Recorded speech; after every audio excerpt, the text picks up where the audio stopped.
What's up, you guys? Welcome back to the Average Joe Investor channel. My name is Joe, and in this video we are deep diving a subject that might just be a little bit touchy for you guys, maybe a little sensitive for the few of you. That's right, I am definitely challenging the idea that you need to, at any point, own bonds in your investment portfolio. Specifically, first off, we're going to talk about what are the main benefits. Why do people actually own bonds in their portfolio? Secondly, we're going to explore a potential alternative investment that achieves just as good of, and if not better, investment results than your traditional bond portfolio. And then thirdly, what we're going to do is we're going to actually test this hypothesis. We're going to look at this alternative investment. We're going to compare it to a traditional bond investment, and we're going to see how it actually performs. You guys know how much I value your time. I never want to waste it, and I want to deliver always massive value with every single video that I put out. So without further delay, let's get started.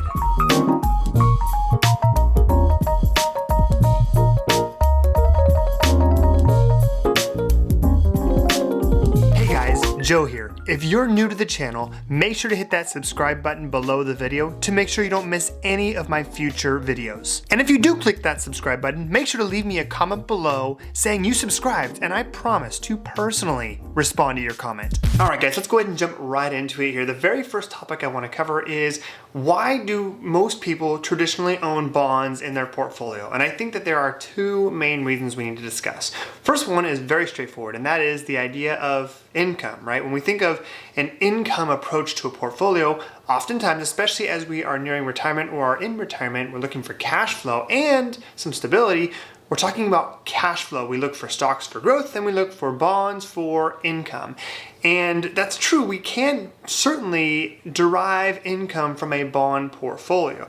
But the truth of the matter is, most of the income we get from a bond portfolio is relatively small. You're not going to get significant yields here. Maybe 1, 2, 3.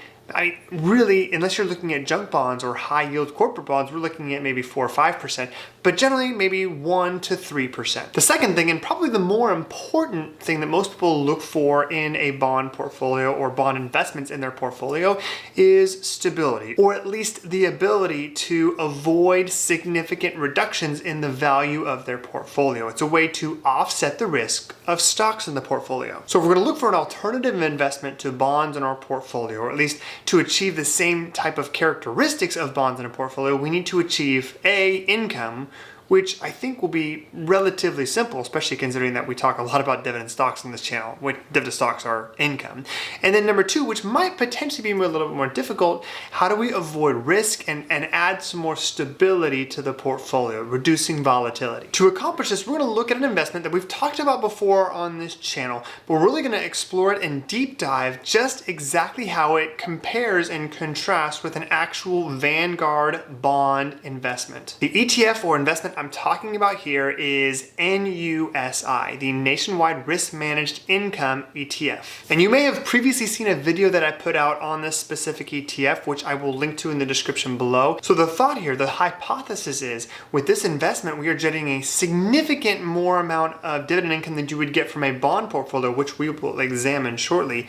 But in addition, are we able to reduce volatility in the portfolio significantly enough with this investment that it achieves both primary objectives of a bond portfolio? Number one, dividend income, right, exceeding far and beyond what we would get with a bond portfolio. And number two, keeping and protecting our initial investment and reducing volatility in the portfolio. I think it's time to put it to the test here. We're going to look at these two investments. Number one, NUSI, that dividend ETF.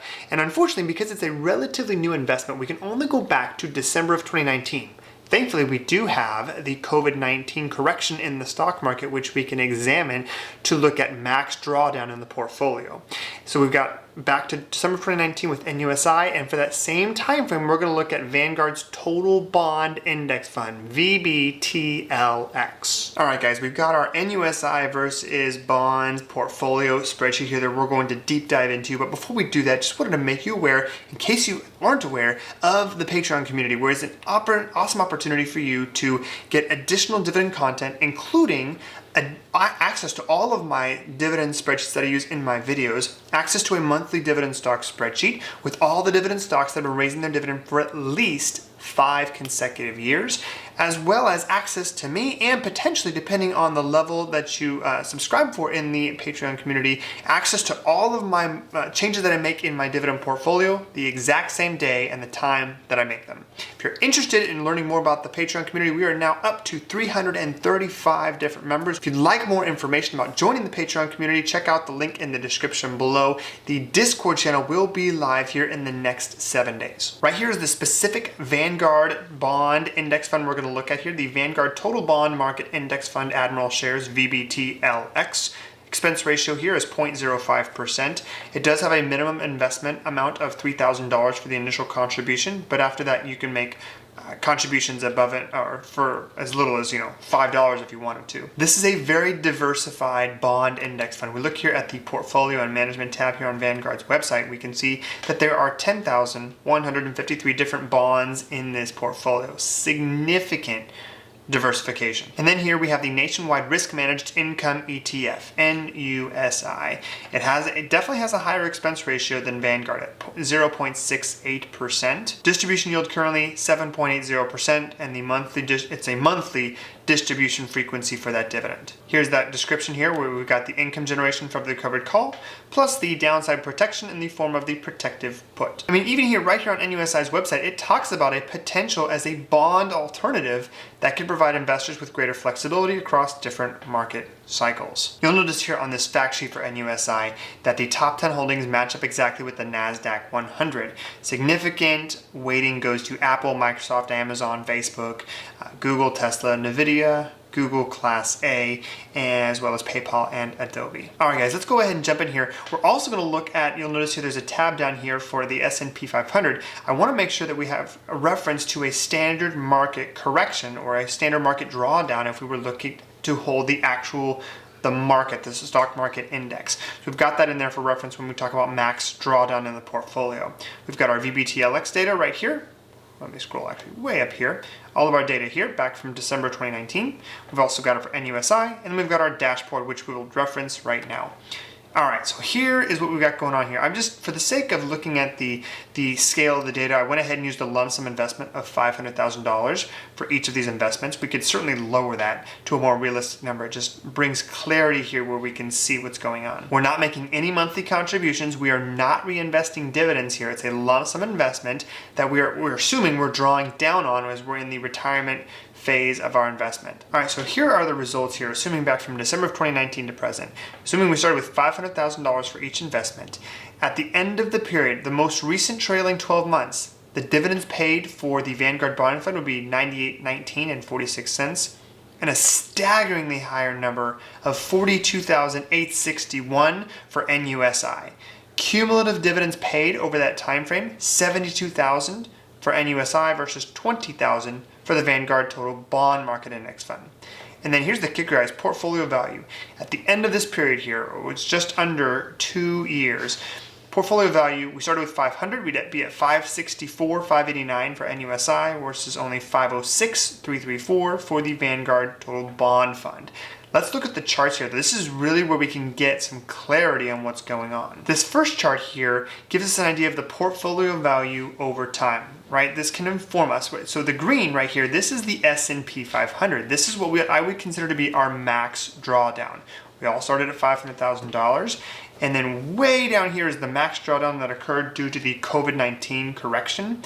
We can see that the S&P 500 dropped from about 525 down to almost 325, down to 344, so almost a $200,000 drop. And we're going to look at the max drawdown here in a second. But just from a volatility perspective, we come up here and it just drops off like a rock down here to 344. The blue line, actually the red line, excuse me, is the Vanguard Total Bond Fund. You can see that it rose up here to 525, right around here, and then it dropped down from 525 down to what, 491. Okay, so still dropped. There was still a correction in the bond market. The blue line here, which is having a little hard time seeing, it kind of was right there with the green line. It went from about 525 down to right here.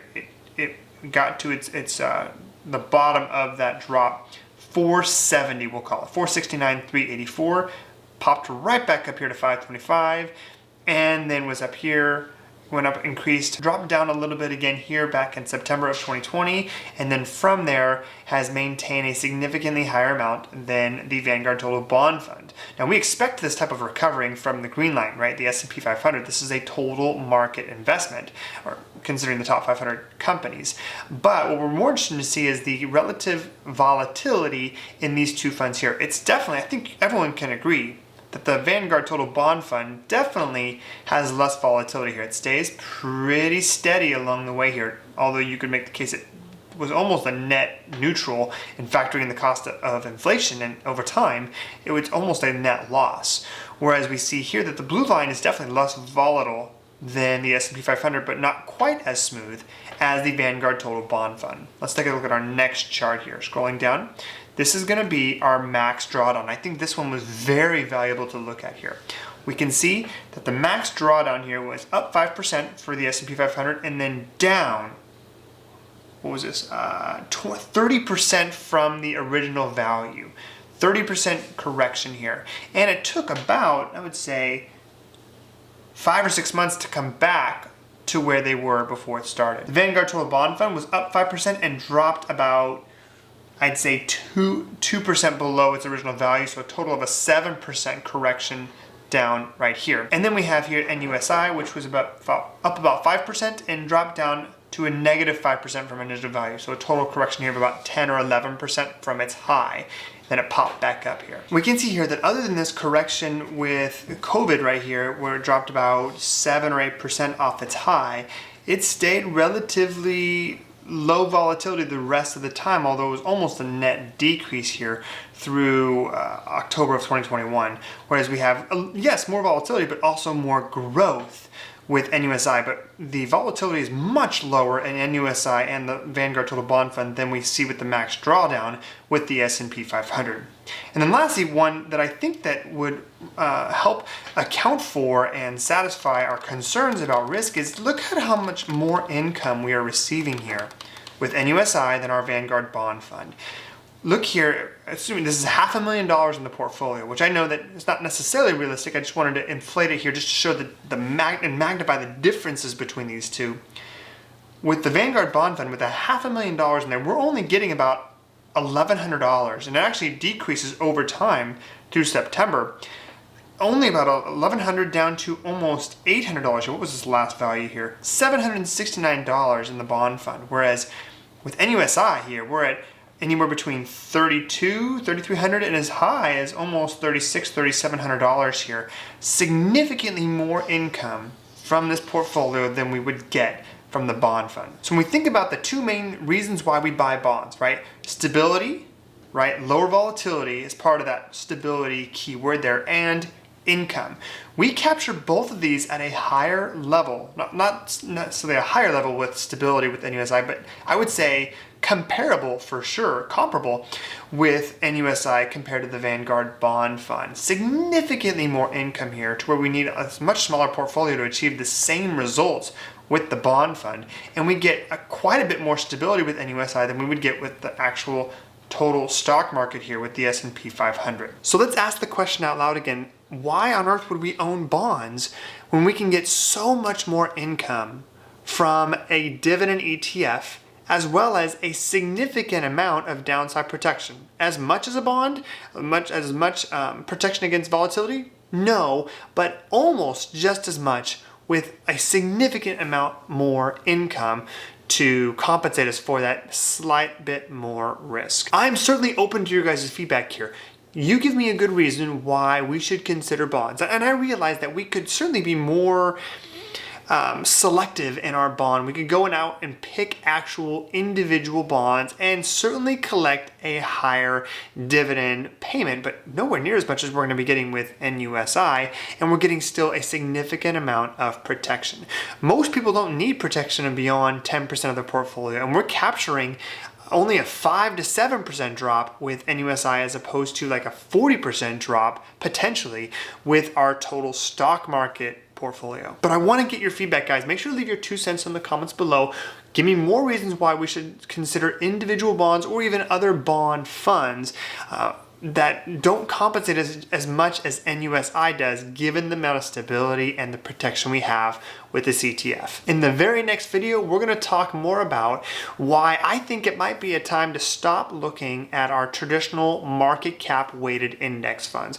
We're going to deep dive what a market cap weighted index fund is, why now more than ever it is not as diversified as you think it is. That's the next video, guys. Also, leave your 2 cents in the comments below for what other topics you'd like for me to cover on the channel. I'm always open to your feedback, guys, both good and bad. That's all I got for you guys in this video. Have a great rest of your day, and please continue to stay healthy, both physically and financially. Have a good one.